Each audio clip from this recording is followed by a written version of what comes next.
গাড়ি চালাবি? তুই গাড়ি চালাতে পারিস? আসি আসি, তুই গাড়ি চালাতে পারিস? আগে বল, আগে বল, দেখি তো দাঁতগুলো।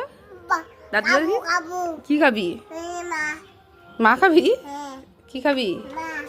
খাবি? তুই গাড়ি চালাতে পারিস? তুই কি গাড়ি চালাতে পারিস?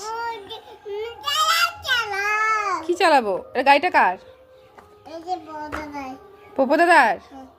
যাক, তুই বুঝতে পারছিস। তো কে দিছে পপো দাদা গাড়িটা? মা না, মিমি দিছে।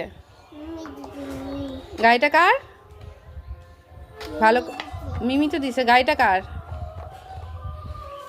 গাড়িটা কি ভালো? তোমার পছন্দ হয়েছে? বাহ, হ্যাঁ চালাবা তো। আরো দুটো কথা বলি তোমার সাথে। কোথায় যাব বলো? তুমি গাড়ি করে কোথায় যাবে? তুমি কি গাড়ি করে মিমির বাড়ি যাবে?